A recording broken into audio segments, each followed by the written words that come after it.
Alright, ladies and gentlemen, welcome to my new video. Today I'm going to present to you my personally made Janna guide. So it's going to contain laning phase tips, items, matchups, whatever you want. It's all going to be in there. So make sure to stay tuned and unleash your fully inner e-girl. Let's go into the video.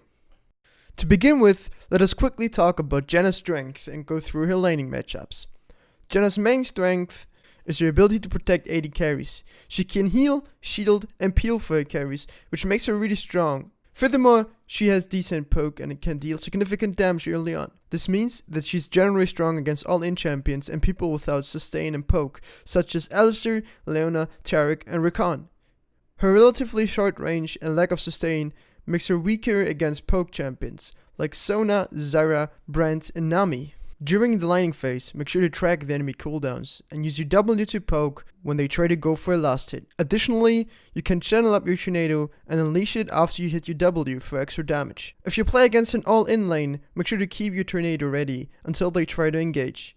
You can cancel jumps like Rakan's W, Leona's E, or Alice's headbutt in order to disengage and trade in an effective way. Next up, let's get to the runes. When it comes to the runes, I would personally recommend going for Airy. This gives you extra poke damage but also more shielding powers. Comet and Guardian are fine too in my opinion. Other than that, I go for Manaflow Band, which is great for having a bigger mana pool. Celerity and Scourge for the aggressive laning phase, and if you think that the game might go into late game, taking Gathering Storm instead of Scourge is an option too. As my secondary runes, I mostly take Magical Footwear for the free boots and Cosmic Insights to have a higher cooldown reduction and spam my abilities more often. If you play against all lanes, Bone Plating can give you the extra tankiness to survive easier and Revitalize for bigger healing. Now let's get to the items. As your first item, Ardent Sensor is probably the best you can go for. Before completing my first item, I usually go for a Ruby Crystal to have a higher survivability and not be one-shot so easily by the enemy team. When it comes to your boots, Moby boots are great for quick warding, roams to the mid lane, and overall movement speed. Boots of Lucidity are not bad either. As your second item, Redemption is a great choice. If you play against a heavy AP team, Athene's is very good too. You can go for Mikhail's if the enemy team has a lot of CC. I like to buy it when they have something like Lysandra or Ashe. In the later stages of the game, you can also go for Locket of the Iron Solari, as it makes you tankier and you can shield more teammates in a crucial late game fight. Let's get to the laning phase. As mentioned before, Janna has decent poke damage to offer. When you're laning, try to harass the enemy AD carry and make it hard for him to farm. Keep in mind that you'll be aggroed by the enemy minions if you use an auto attack or your W, so make sure to keep distance to enemy caster and cannon minions. Janna's shield has a high cooldown in the early stages of the game, thus it's important to only use it when it's really needed.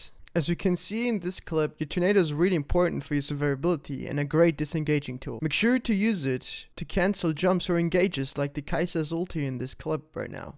However, Janna's tornado is not only useful for disengaging. Fully charged, the tornado has a high travel speed and a good knock-up duration. You can use it to cut off enemy escape routes while your jungle ganks your lane, or use it as an engaging tool when you channel it in the fog of war. In the lane, I like to use it in combination with my W so that the enemy has a hard time escaping the knock-up and my damage is higher.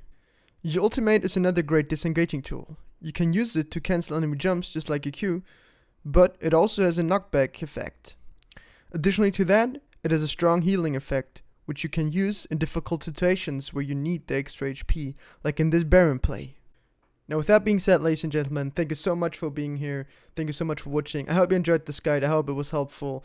If you have anything to say, comment down in the section below and let me know what you want to see next. If you want to support me, make sure to leave a subscribe. Go over to my Twitch, follow me over there as well, and leave a thumbs up. Thank you guys so much for watching. See you next time.